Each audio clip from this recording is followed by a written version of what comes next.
He fed a homeless man on the street, but when he looked again, he froze. Brandon was walking hurriedly down the narrow street in downtown New York City when he saw the man sitting beside cardboard boxes. Without a second thought, he took out the sandwich he'd bought for lunch and handed it to the homeless man. That's when their eyes met. The world seemed to stop. Brandon felt the air leave his lungs. Those brown eyes, that way of smiling even in hardship. No, it couldn't be, but it was. The man before him, unshaven and wearing tattered clothes, was Richard, his father who had disappeared 15 years ago. "Dad?" The word came out as a whisper. The man's eyes widened, the sandwich trembling in his hands. For a moment it seemed like he might say something, but then he lowered his head and murmured, "You've got the wrong guy, son. I appreciate the food, but no." Brandon knelt on the dirty sidewalk. "I know it's you. Dad, it's me, Bran." Richard looked up again and Brandon saw tears forming in his eyes. The heavy silence was broken only by the sound of cars passing on the nearby avenue. "Go away, son." Richard's voice was hoarse. "Please. What do you mean, go away? 15 years, Dad. 15 years searching for you." Brandon's throat tightened. He remembered that day perfectly. He was only 12 when his father left for work and never came back. His mother cried for months. His little sister, Emily, asked every day when Daddy was coming home. And now there he was, living on the streets just a few miles from home. "Things aren't that simple." Richard tried to stand, but Brandon held his arm. "Then explain it to me. Make me understand why you left us." People passing by glanced curiously at the scene. A well-dressed young man kneeling and talking. To a homeless person, wasn't something you saw every day in that area. Brandon didn't care. 15 years of unanswered questions exploded in his chest. "Your mother, how is she?" Richard asked softly. "She's been gone for 3 years. Cancer. She died waiting for you to come back." The impact of those words was visible. Richard seemed to age 10 years in seconds. His hands shook so badly the sandwich fell to the ground. "No. It can't be. And Emily got married. She has 2 kids who never met their grandfather." "They're beautiful, Dad. The oldest is named Richard after you." Tears now streamed freely down Richard's face. Brandon was crying too, a mix of relief at finding his father and anger over all those lost years. "I didn't deserve you," Richard whispered. "I did terrible things, son, things that—" "It doesn't matter," Brandon interrupted. "What matters is I found you. We can start over, Dad, please." Richard shook his head. His eyes, once full of life and joy, now carried a weight Brandon couldn't understand. "There are people looking for me, Brandon. Dangerous people. If they find out I have a family—" "What people? What are you talking about?" Before Richard could answer, a man in a suit approached. Brandon noticed how his father hunched his shoulders, trying to make himself invisible. "Richard Miller," the man said firmly. "Thought you were dead." "You've got the wrong guy," Richard replied quickly. "No, I don't. I'd recognize that face anywhere. After all, you owe me a lot of money." Brandon stood, positioning himself between the man and his father. "Who are you?" "Someone your father knows very well. Isn't that right, Richard? 15 years hiding. Impressive. Dad, who is this man?" Richard tried to stand again, this time succeeding. His legs seemed unsteady. "A mistake from the past, son. Please go. Forget you ever saw me." "Son?" The man in the suit smiled unpleasantly. "Interesting. Very interesting. Dear listener, if you're enjoying the story, please take a moment to like and especially subscribe to the channel. It helps us a lot as we're just starting out." Now, continuing, Brandon felt a chill run down his spine. Something was very wrong here. The man in the suit had a threatening aura that made all his instincts scream danger. "Let's handle this somewhere else," Brandon said, trying to stay calm. "Not here in the middle of the street." "Agreed," the man replied. "Richard knows where to find me. You've got 48 hours to show up, otherwise well, now I know you have family." With that, the man walked away, leaving father and son in silence. Brandon could feel the fear radiating from Richard. "What did you do, Dad?" "I tried to save your mother, Wes," the answer came as a whisper. "She was sick, needed expensive treatment. The insurance wouldn't cover it. I was desperate. Brandon felt the ground disappear beneath his feet. His mother had fallen ill when he was a child. He vaguely remembered hospital visits, his father, always worried. I borrowed money, a lot of money, from the wrong people. I thought I could pay it back, but the interest was impossible. The street around them remained busy. Hurried passers-by had no idea of the drama unfolding there. Brandon processed the information, trying to piece together the puzzle of his childhood. Why didn't you tell us? We could have helped. You were kids, and your mother was already suffering enough from the illness. How could I tell her we owed a fortune on top of everything? So you ran? You abandoned us?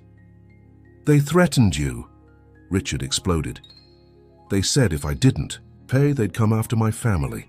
The only way to protect you was to disappear. If they couldn't find me, they couldn't use you against me. Brandon took a step back, the revelation hitting him like a punch. All those years of anger, abandonment, unanswered questions, and his father had left to protect them? Mom? Never knew. Never. It was better for her to hate me for leaving than to live in fear. And now, that man, Frank Collins, loan shark. I thought after all this time he'd given up or, I don't know, died. But apparently, how much do you owe him? Richard laughed, but there was no humor in it. I borrowed $50,000 15 years ago. With the interest they charge, it's probably over $1 million by now. $1 million, Dad, that's impossible, I know. That's why I live like this on the streets. No papers, no identity. A ghost. Brandon looked around. The alley they were in was no place for this conversation. Besides, he needed time to process everything. His father, a debtor. His family, in danger. Come with me, he said, taking his father's arm. We're going to my place. No, I can't. Put you at risk. Dad, with all due respect, you're in no position to decide anything. 15 years on the streets, let's go. You need a shower, real food, and we need to figure out what to do. Brandon, you don't understand. I do understand. I understand that Mom died thinking the man she loved had abandoned her. I understand that my sister grew up without a father. I understand that I spent half my life hating you for something that wasn't your fault. The words came out harsher than Brandon intended. He saw their impact on his father's face, another layer of guilt added to the many he already carried. I'm sorry, Brandon softened his tone. It's just a lot to take in. But now that I've found you, I won't let you disappear again. Son, these men don't play around. If they find out where I live, then we'll have to deal with it somehow. But I'm not leaving you on the streets. Not again. Richard looked at his son. Brandon had grown up, become a man. Tall, strong, determined. So much like himself when he was young. Pride and sorrow mixed in his chest. Your mother, did she suffer much? Let's talk about this at home. Come, my car is right over there. As they walked, Brandon noticed the details he had missed at first glance. His father's worn-out clothes, the hole in his shoes, the calloused hands of someone who had been through so much hardship. How could anyone live like that for 15 years? In the car, the silence was heavy. Richard stared out the window, as if seeing the city for the first time. Brandon drove, trying to gather his thoughts. What would he tell Emily? How would he explain his father's sudden reappearance? Where do you live? Richard asked quietly. Williamsburg. I have an apartment there. Did you graduate? I remember you wanted to be an engineer. Architect, I have my own firm now. Again, pride shone in Richard's eyes, followed immediately by sadness at having missed it all. And a girlfriend, wife? I broke off an engagement 6 months ago. Melissa. You would have liked her. I'm sorry. Don't be. It wasn't meant to be. The traffic in New York City was as chaotic as ever, giving Brandon time to think. $1 million. Where would he get that kind of money? His firm was doing well, but not that well. Dad, this Frank Collins, is he really dangerous? Very. I've heard terrible stories about what he does to people who don't pay. And in 15 years, you never tried to negotiate. Negotiate what? I had nothing. I still have nothing.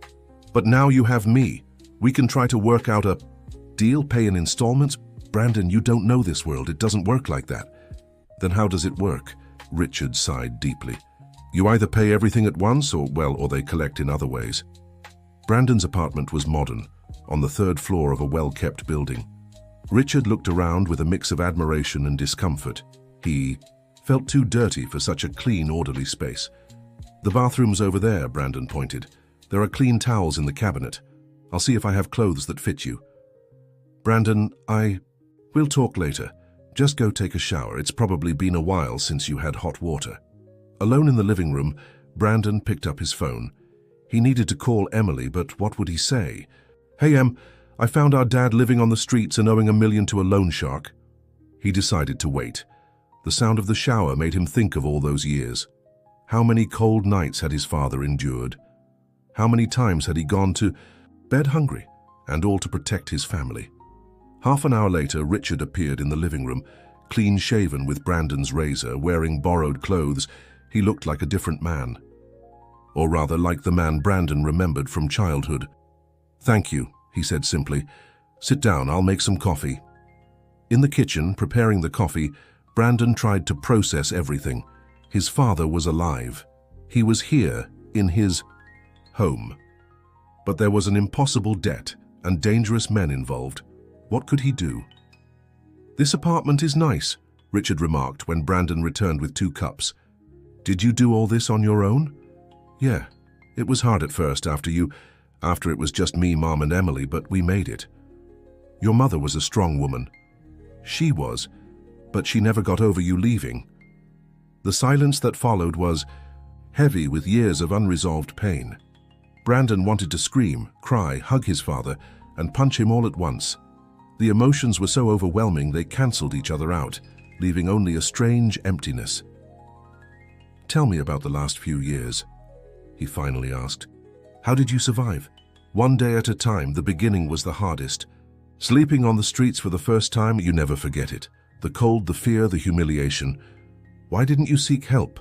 Shelters, social services, documents. I had to stay invisible. If I gave my name anywhere, they could have tracked me. And work, odd jobs, loading trucks, cleaning lots, anything that paid cash and didn't ask questions. But as I got older, it got harder. Brandon noticed his father's trembling hands holding the cup. 15 years on the streets had taken their toll. Dad, we need to fix this. It can't go on like this. There's nothing to fix. I don't have $1 million. You don't have $1 million. We could try the legal system, predatory interest rates. Brandon, these men don't follow the regular law. They have their own rules. So what are you suggesting? That I pretend I never found you? That I let you go back to the streets? That would be the safest thing. For you, for Emily. No. Brandon slammed his hand on the table. No more running, no more hiding. We'll face this together. You don't understand the risk. I understand I lost 15 years with my father. I understand my mother died unhappy. No more losses, Dad, enough. Brandon's phone rang. It was Emily. He looked at his father, uncertain. Answer it, Richard said. But don't tell her yet. I need to prepare myself to see her. Brandon answered, trying to keep his voice steady. Hi, Em. Bran, you disappeared today. We were supposed to have lunch together, remember? Brandon had completely forgotten. He had lunch with his sister every Friday. Sorry, something came up. Are you okay? You sound off. I'm fine. Can we reschedule? Of course. Bran, are you sure everything's okay? Your voice sounds different. Brandon looked at his father, who was listening with tear-filled eyes. Em, I need to tell you something, but not over the phone. Can you come over later? Now you're worrying me. What's going on? Come at 7 and come alone, no kids. Brandon, you're scaring me. It's nothing bad. Well, it's complicated. Just come, please. He hung up before she could ask more questions. Richard had his face in his hands. My little girl, how is she? Beautiful, strong, looks like Mom and stubborn like her dad. She must hate me. She missed you. We all did. The next few hours were spent with Richard recounting his life. On the streets. The winter nights when he thought he'd freeze to death. The hunger that became a constant companion. The urban violence. The small kindnesses from strangers that made the difference between surviving and giving up. There were times I thought about turning myself in, he confessed. Letting them find me, do whatever they wanted. But then I'd think of you, of keeping you safe, and I'd find the strength. Dad, about Mom, did she really never suspect the loan? I hid it well. Said I was working overtime, freelancing. She believed me. She always believed me. And when she got better, when the treatment worked, that's when I realized I'd never be able to pay. The interest had already tripled the debt. I tried to renegotiate, begged for more time. That's when the threats started. Brandon stood and walked to the window. The city outside carried on with its routine, oblivious to the drama unfolding in that apartment. We need a plan, he said finally. We have 48 hours. We don't. I do. You stay out of this. Dad, with all due respect, you spent 15 years making decisions alone. Look where that got us. Now it's my turn. Dear listener, if you're enjoying the story, don't forget to like and especially subscribe to the channel. It really helps us newcomers. Now back to the story. The intercom buzzed at exactly 7. Emily was always punctual. Brandon looked at his father, who had spent the last hour pacing nervously, more anxious than Brandon had ever seen him. Relax, Brandon said. It's your daughter, not a courtroom. It's worse, Richard murmured. A court can only condemn. Shami, she can forgive me, and I don't know if I deserve it. Brandon went to the intercom. Em, come up. The minutes until she arrived felt like hours. When the doorbell rang, Richard froze. I can't, he said. I can't face her. Yes, you can, Brandon said firmly. 15 years surviving on the streets, and you'll chicken out now? He opened the door. Emily walked in, already talking. Bran, what's all this mystery about? He cancelled our lunch, called me with a strange voice, asked me to come alone. She stopped mid-sentence. Her eyes met Richard, standing in the middle of the room. For a moment, no one moved. Then Emily's purse fell to the floor. No, was all she managed to say. Emily. Richard took a hesitant step forward. My girl. No, she exploded. You're dead. You've been dead for 15 years. Em, let him explain. Brandon tried to intervene. Explain? Explain? Tears were already streaming down her face. Explain why you abandoned your family? Why you let Mom die thinking she wasn't loved? Emily, please, Richard begged. No, there's no please. Do you know how many times I dreamed of you coming back? How many reasons I imagined for you? Leaving? And now you just show up out of nowhere. I found him today, Brandon explained. By chance, he was living on the streets. On the streets? Emily looked at her father, noticing for the first time the marks the years had left. How? It's a long story, Richard said, and you have every right to hate me, but you need to know I never, not for a second, stopped loving you. Love? Emily's voice was bitter. Love is staying. Love is facing problems together. Love isn't disappearing and leaving your family in pieces.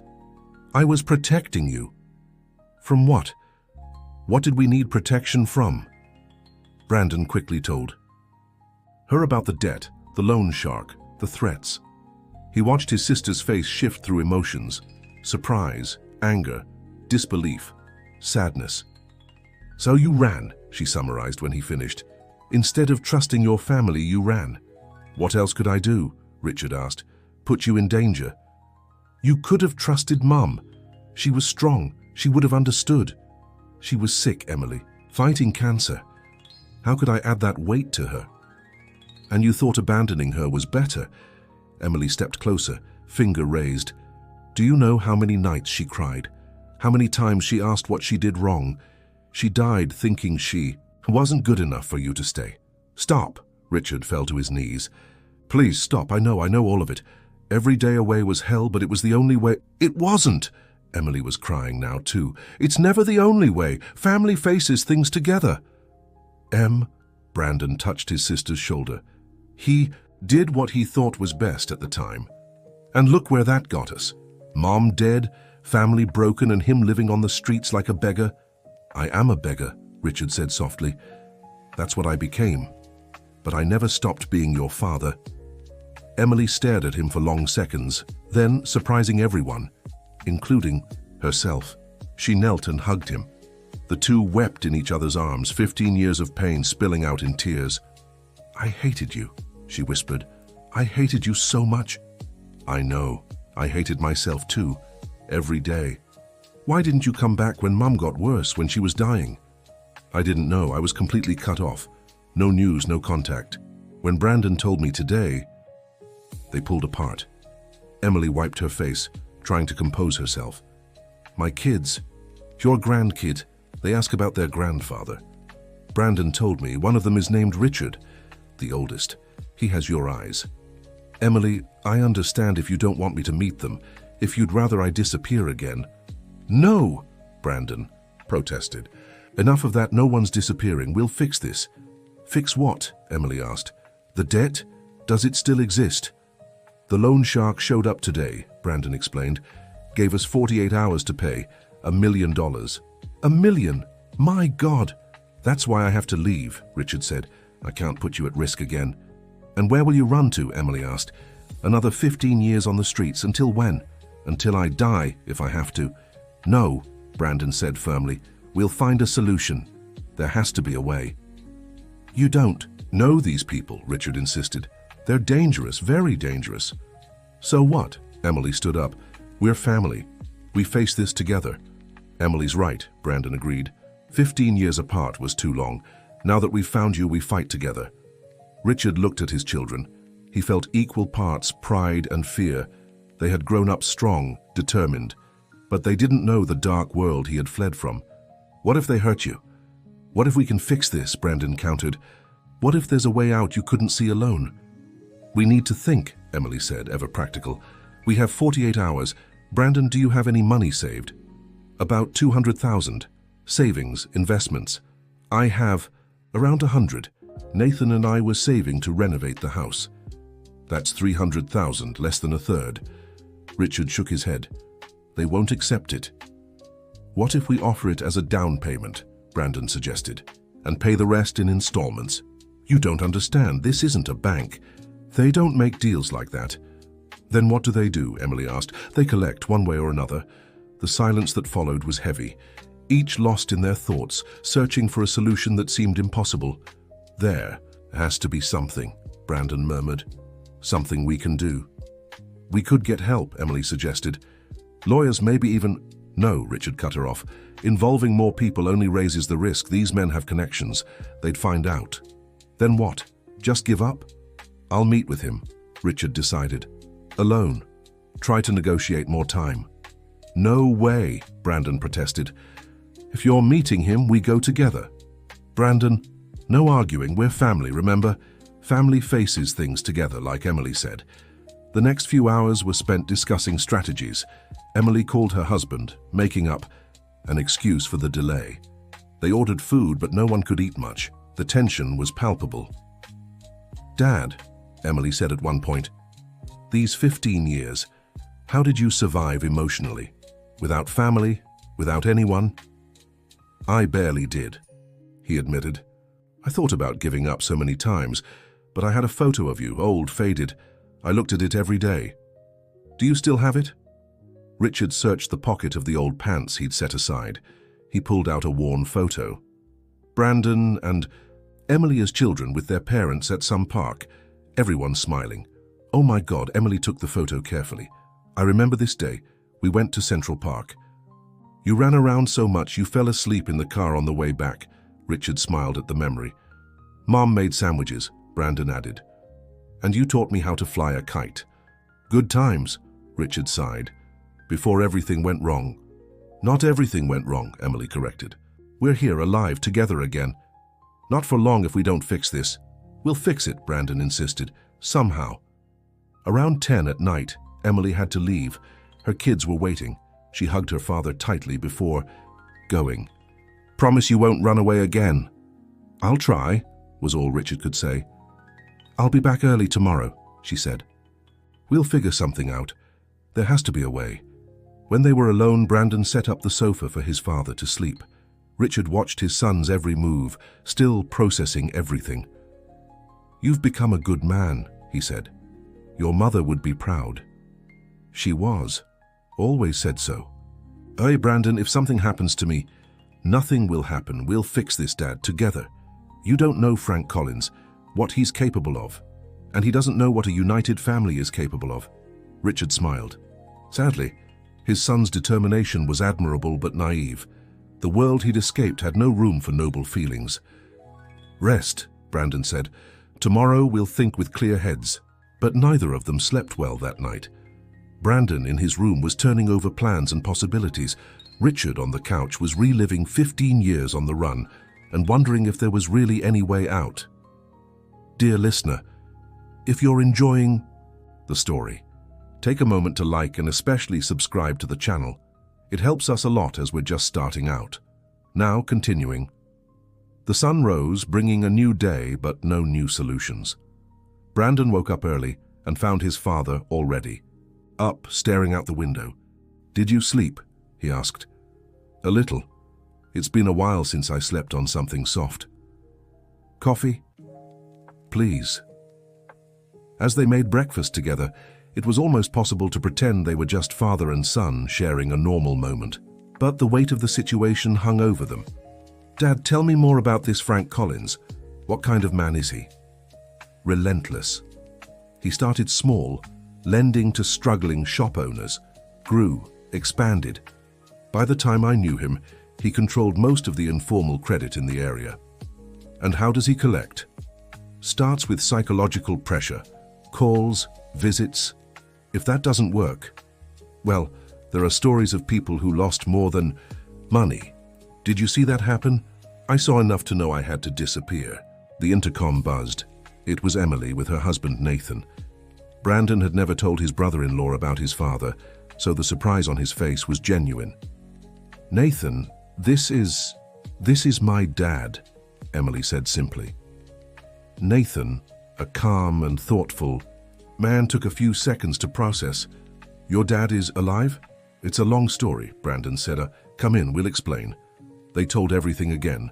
Nathan listened in silence, his face shifting from surprise to concern. $1 million, he summarized when they finished, "in 48 hours. Now less than 36, Richard corrected. "I have some contacts," Nathan said after a pause. "People who work in debt mediation. Maybe they can help." "This isn't a normal debt," Richard insisted. "I know, but it's worth a try. Better than doing nothing." They spent the morning making calls, exploring options. Nathan got them a meeting with a lawyer who specialized in tough cases, scheduled for the afternoon. "It won't help," Richard kept saying. "You don't understand how this world works." "Dad, for heaven's sake." Emily lost her patience. "Stop being so defeatist. You're alive. You're here with us. That's already a victory. A victory that could cost you dearly. So what? You're worth it."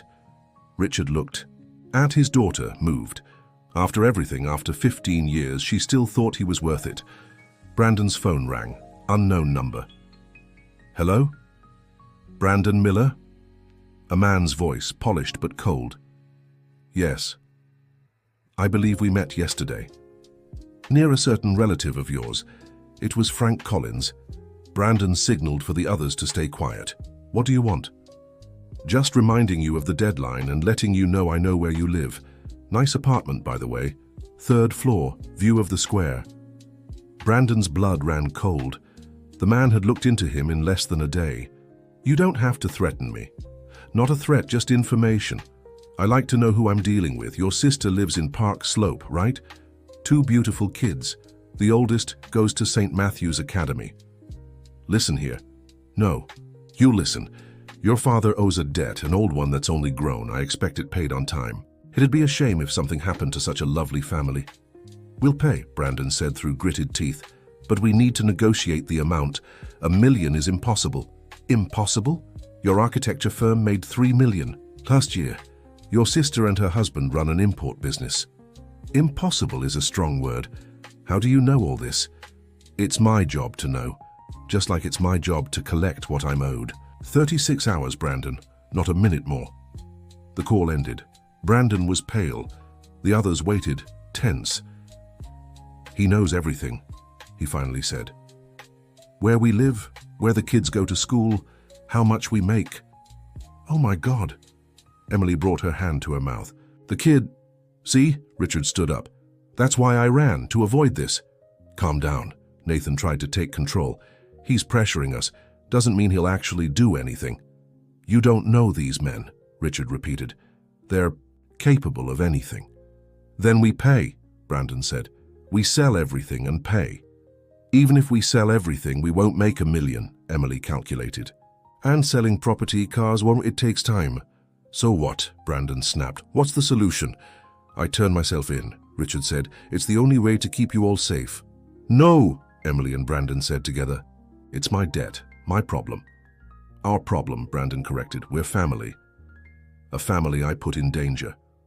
A family that's been incomplete for 15 years, Emily countered. We're not losing you again. The lawyer Nathan had called. He could see them in an hour. They decided to all go together except Richard.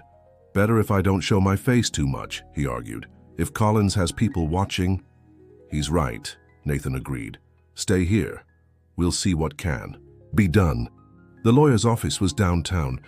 Dr. Michael Stevens was a middle-aged man who looked like he'd seen it all. Nathan gave me the basics, he said after introductions. An old debt with a loan shark, that it? Yes, Brandon confirmed. $1 million due in 36 hours. The original amount?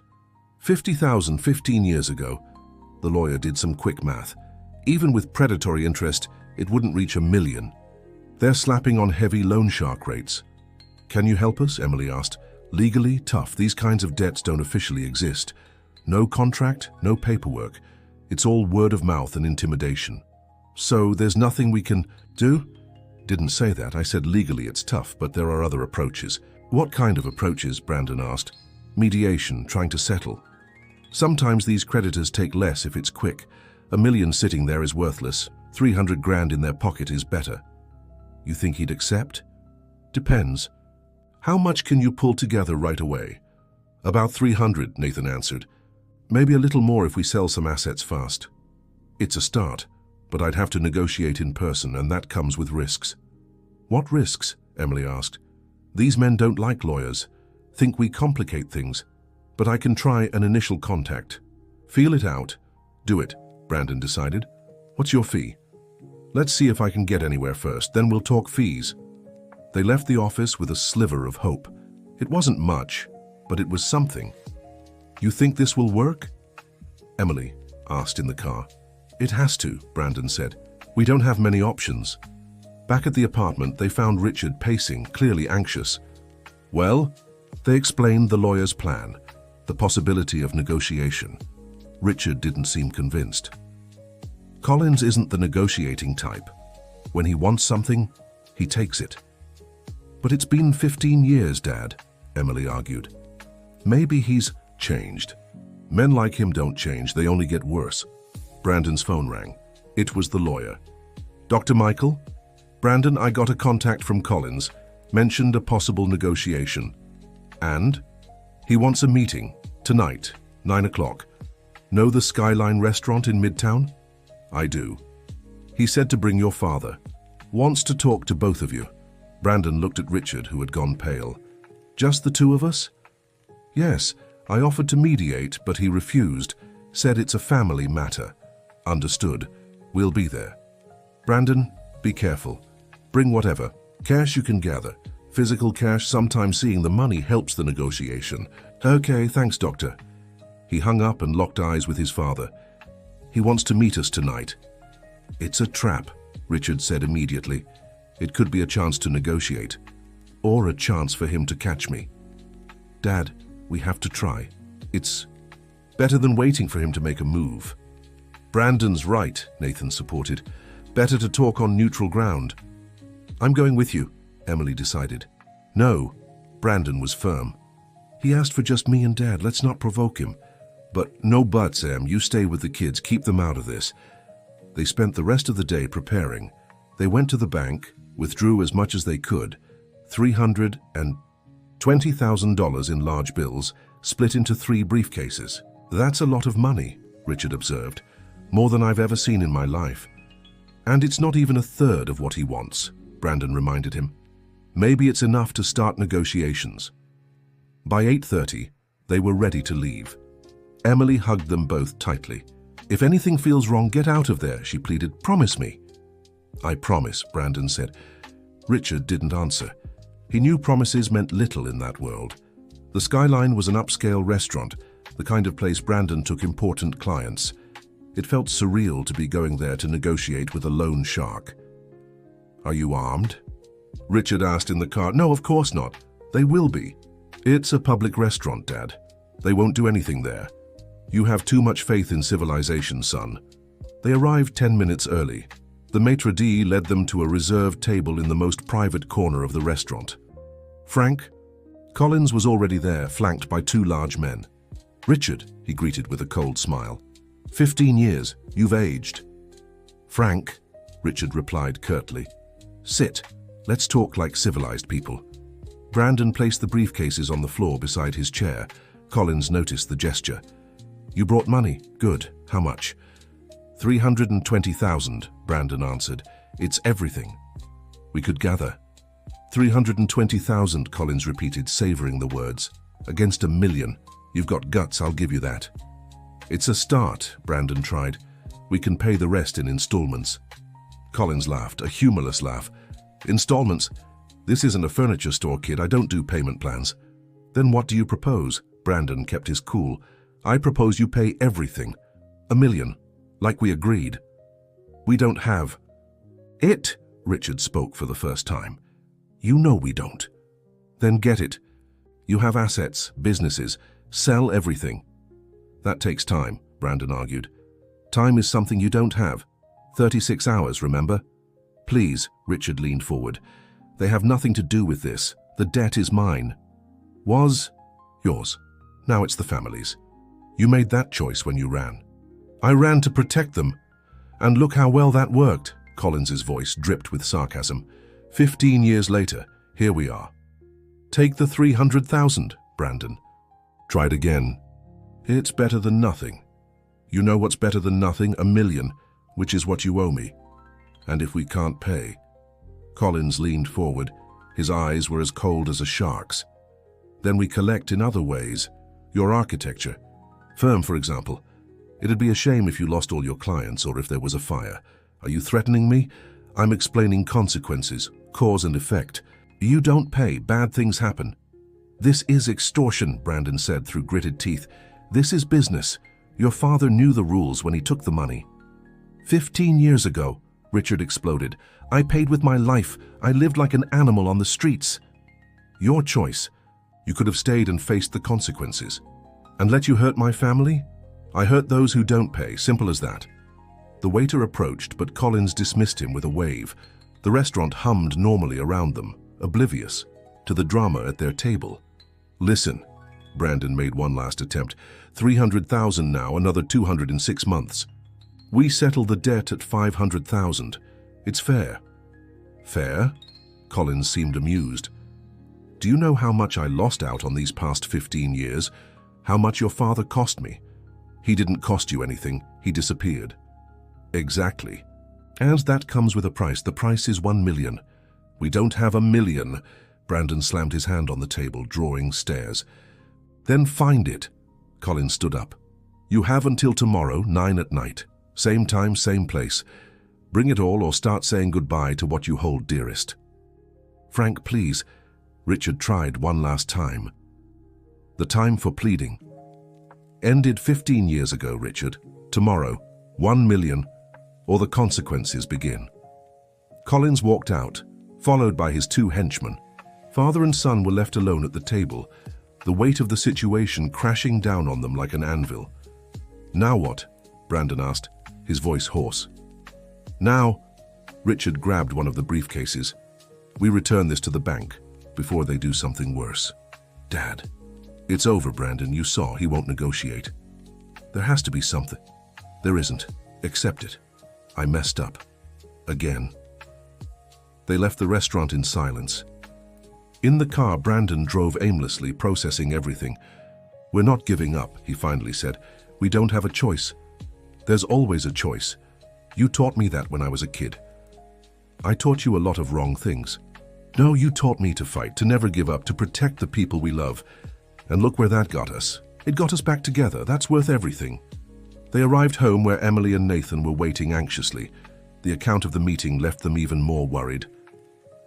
"He won't back down," Emily stated the obvious. "No," Richard confirmed. "I know men like him. For them, it's a matter of principle. If he makes an exception for one, everyone will want it. So what do we do? You do nothing. I turn myself in tomorrow. I'll face the consequences. Dad, no, enough. Richard stood up. 15 years running and I only made things worse. Now you're all in danger because of me. I won't allow it. And you think we'll let you? Brandon confronted him. You think after finding you we'll just let you go? You have no choice. Wrong. We choose to stay together. We choose to face this as a family. Lovely philosophy. Richard laughed bitterly. But Collins doesn't care about united families, only about money. Then we find the money, Nathan said. Everyone turned to him. What? You have assets? I have assets. We sell everything. Nathan, you can't. Yes, I can, Emily. He's your father, family. But there's no time, Brandon reminded them. We have less than 24 hours. Then we take out loans, banks, legal lenders, anything. More debt? Richard shook his head. No, enough. It's debt we can pay, Nathan insisted. With normal interest. Better than the alternative. They spent hours discussing options, calls to banks, attempts at quick loans, but $1 million in less than 24 hours was virtually impossible. Around midnight, exhausted and out of solutions, they began to accept reality. Maybe, Emily said softly, maybe we should leave, all of us. Get out of the city, the state. Run? Brandon asked. Strategically retreat, Nathan corrected, until we figure something better out. They'd find us, Richard said. Men like Collins have connections everywhere. But it would buy time, Emily insisted. For what? Living on the run? Looking over our shoulders? No. I've done that. I won't condemn you to the same life. Then what do you suggest? Brandon asked, frustrated. I already said. I turn myself in. I pay the debt the only way I can. How? Richard didn't answer, but they all understood. There was only one way to settle an impossible debt with men like Collins. No, Emily said firmly. We won't lose you again. Not like this. It's the only way to protect you. It's not. Brandon stood pacing the room. There has to be another way, there always is. But as the hours passed and the deadline loomed, that other way seemed further and further out of reach. The dawn brought a new day, but no new hope. Richard had spent the night on the couch, sleepless, replaying his life and the choices that had led him there. Brandon appeared in the living room early, with deep, dark circles under his eyes. Coffee? Please. They prepared the coffee in silence. There was something profoundly sad about sharing that moment, knowing it might be one of their last.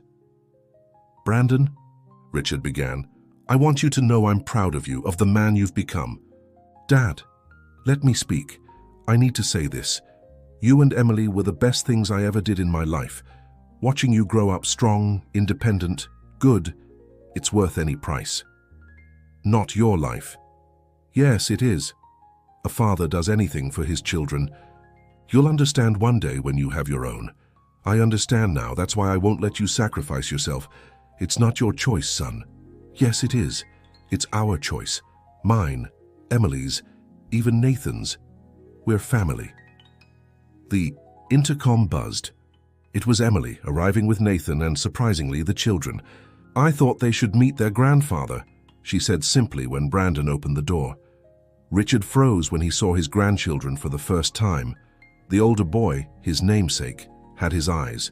The girl, Sophie, had Emily's childhood smile. Kids, this is Grandpa Richard, Emily introduced. Your dad and Mom's father.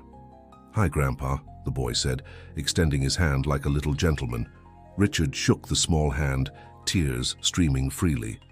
Hi, champ. You look just like your Uncle Brandon when he was your age. Why are you crying? Sophie asked with childlike sincerity. Because I'm so happy to meet you. The children, with the resilience of youth, soon chatted about school, friends, and showed drawings they'd made. Richard listened, memorizing every word, every gesture. Emily, he whispered when the children went to play in the bedroom. Thank you for this. They had the right to meet their grandfather, at least once. The pain in those last words was palpable. We'll find a solution, Nathan said, though his voice lacked conviction. Nathan, about your offer yesterday, Richard began. I stand by it. If we get the money, I'll help. You're a good man. Emily chose well. I learned from her. That family is everything. And your family now. The day passed too quickly. Frustrated attempts to raise money, discarded plans, hopes that died before they could bloom. By 6 in the evening, with 3 hours left, the reality was inescapable. They didn't have $1 million. They wouldn't. I need to get ready, Richard said. Dad, no, Emily pleaded. Sweetheart, it's the only way. You know that.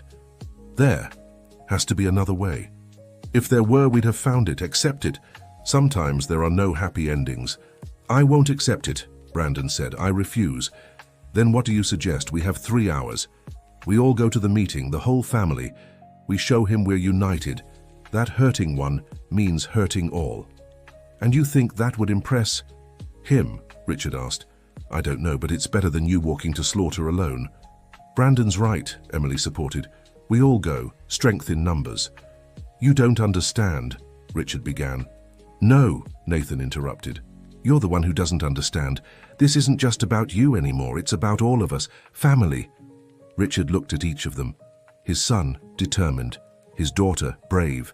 His son-in-law, loyal. His grandchildren, innocent. How had he been so lucky, even in misfortune?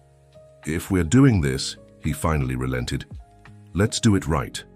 But the children stay out of it. Of course, Emily agreed. I'll leave them with my neighbor. By 8:30, they were all ready. The children safe, the money they had, in briefcases, hearts heavy but united. Whatever happens, Brandon said, we face it together. Together, the others echoed. They arrived at the restaurant, the same maitre d', the same table. But this time Frank Collins raised an eyebrow when he saw the group. A family reunion. How touching. We are family, Brandon said. We all came. I see that. But the money. Did you bring my $1 million? We brought what we have. Brandon placed the suitcases on the table. 320,000 and a proposal. I already refused proposals yesterday. This one's different, Nathan spoke up. We're proposing a partnership. Collins laughed. Partnership with me? My company imports products from China, high profit margin. I propose a capital investment. You invest, we work, we split the profits. In 2 years, you'll have your $1 million and more. Interesting, Collins seemed to consider it. But I have a policy. I don't mix business with collections. So what do you want? Emily asked. Besides the money, I want what I've always wanted, my money, all of it now. We don't have it, Richard said. You know we don't. Then we have a problem. No, Brandon stood up. You have a problem. You can threaten us, you can even hurt us, but you won't see a penny beyond these 300,000. Are you sure about that? Absolutely.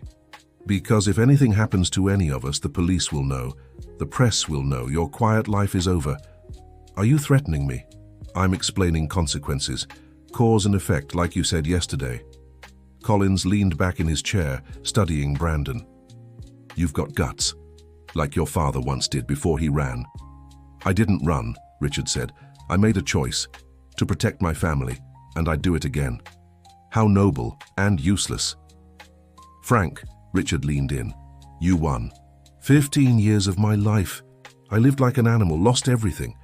My wife died without me, my kids grew up without a father. You won. Pretty words don't pay debts, but 300,000 pays part of it. It's more than you deserve. I decide what I deserve. No, Emily said. We decide what we can give, and that's it. 300,000 or nothing. Collins looked at each of them. A united family facing fear together. Something shifted in his expression. You know why I went after your father for so long? No one answered. Principle.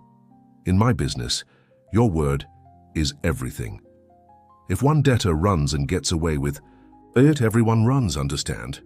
We understand, Brandon said. But 15 years, isn't that punishment enough? Maybe. Collins picked up one of the stacks of money, counting the bills. Or maybe not. The silence stretched. Everyone held their breath. I'll make a proposal. Collins finally said, One proposal only, take it or face the consequences. We're listening, Brandon said. 500,000 total. 300 now, 200 in 6 months. One payment, miss it by a day and I collect the full $1 million. Deal, Richard said immediately. I'm not done. Collins cut him off. There are conditions. First, everyone signs as guarantors. The debt belongs to all of you now. Agreed, Brandon said. We agree, Emily and Nathan nodded. Second, I want collateral. The deed to Brandon's apartment, Emily's house. They stay with me until you pay up. It was a huge risk, but they had no choice. Agreed, Brandon said. Third and final, Richard works for me. What? Richard startled. 6 months, doing whatever I say. Nothing illegal, he added, seeing their expressions. But hard work, collecting smaller debts. You know street life. You know where to find people. You'll be useful. Dad, no, Emily began. I accept, Richard said. If it keeps my family safe, I accept. Collins smiled. It wasn't a pleasant smile. Then we have a deal. My lawyer draws up the papers tomorrow.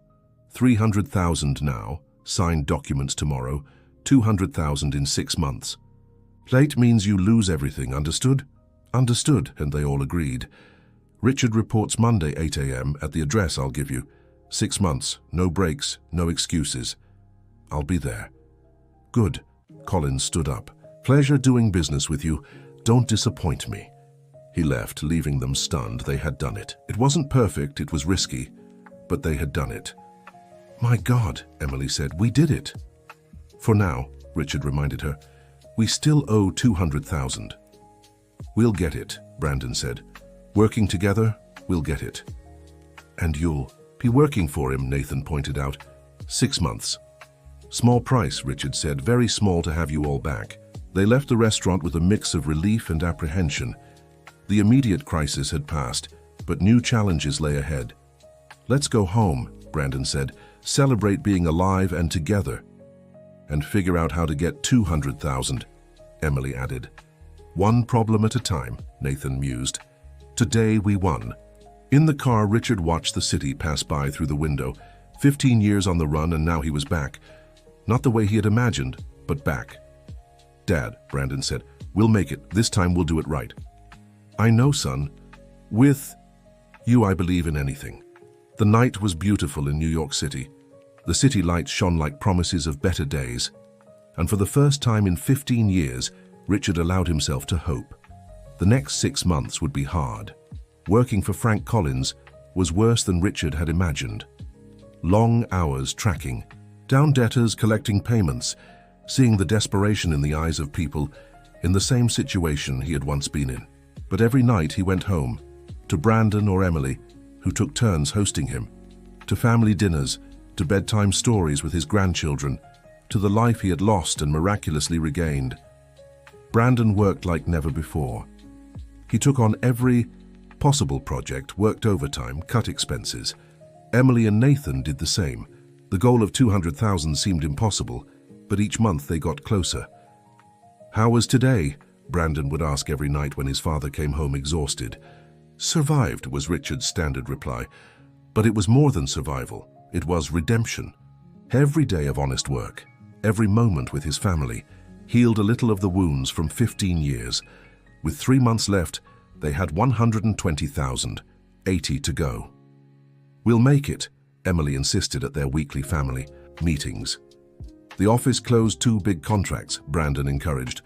If everything goes right, it will, Nathan assured. It has to. Richard watched them planning, fighting, united, for his sake, for him, the one who had abandoned them. The unconditional love of his family was something he didn't deserve, but was eternally grateful for. One day, while collecting a small debt, he met a woman with 2 young children. The desperation in her eyes was familiar. Please, she begged, just 1 more week, I'll get the money. Richard was supposed to be tough. That was the job. But he saw Emily in those eyes, Brandon in those children. 1 week, he said quietly. Not a day more? Thank you, thank you. When he reported to Frank, he left out the extra time. He'd pay out of his own pocket if necessary. So you're going soft, Richard, Frank observed. careful. Just being efficient, Richard replied. Desperation doesn't pay debts. Philosophizing now? The streets changed you. My family changed me. Frank studied him. You know, when you... Then I thought about going after them. Your wife, your kids would have been easy. Richard froze. Why didn't you? Principles, that's not how I work. But mostly respect. Takes guts to do what you did. Stupid, but gutsy. I'd do it again. I know. That's why I'm giving you this chance. Don't waste it. With a month left, they did it. $203,000. Brandon closed a big project. Emily worked overtime. Nathan sold company equipment. Every penny hard-earned but honest. The night before the payment, they all gathered at Brandon's apartment. The deeds would be returned. Richard would be free. It would truly be the end of the nightmare. We did it, Emily said, disbelieving. We really did it. Together, Brandon raised a toast. It's as family.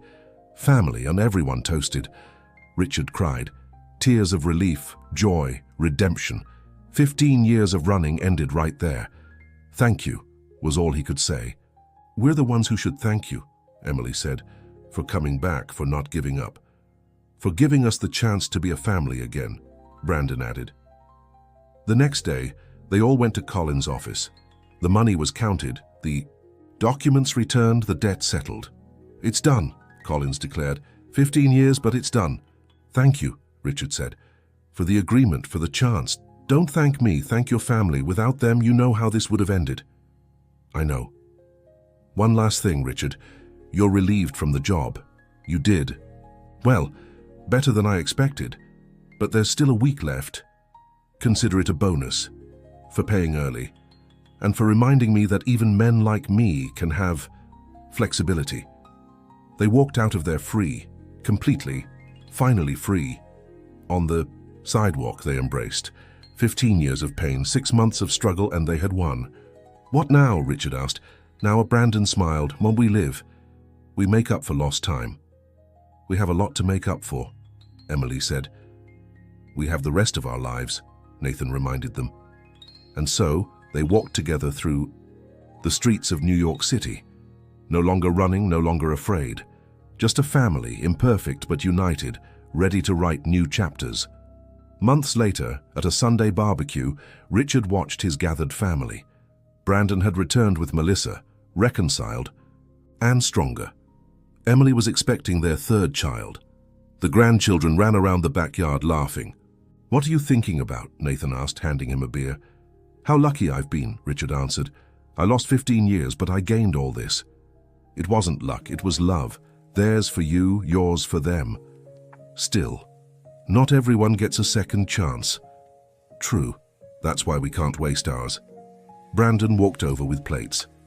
Dad, tell the kids that story about when you taught me to fly a kite. Again? Richard laughed. They love it. So do. So as he told the story, surrounded by family, Richard thought of all the cold nights on the streets, all the loneliness, all the despair. It was worth it. Every moment of suffering was worth it to be there. Life hadn't gone as planned. He'd made wrong choices, paid high prices. But in the end, love had won. Family had won. And as the sun set over New York City, painting the sky orange and pink, Richard Miller knew he was finally home. Not in a physical house, but in the only home that truly mattered, in the hearts of those he loved and who miraculously still loved him. The story that had begun with a chance meeting on a cold street ended with laughter in a backyard warmed by family love. Between the offered sandwich and the shared barbecue, an entire life had been rebuilt. And so they discovered that blood ties may stretch with distance and time, but they're never truly broken.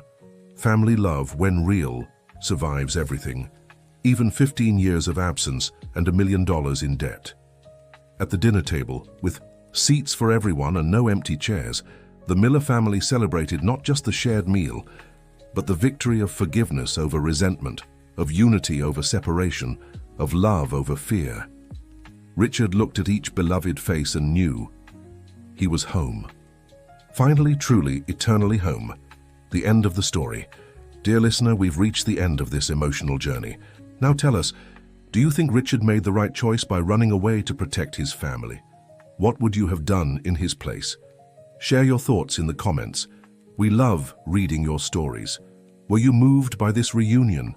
Then leave a like and subscribe to the channel for more heartwarming tales.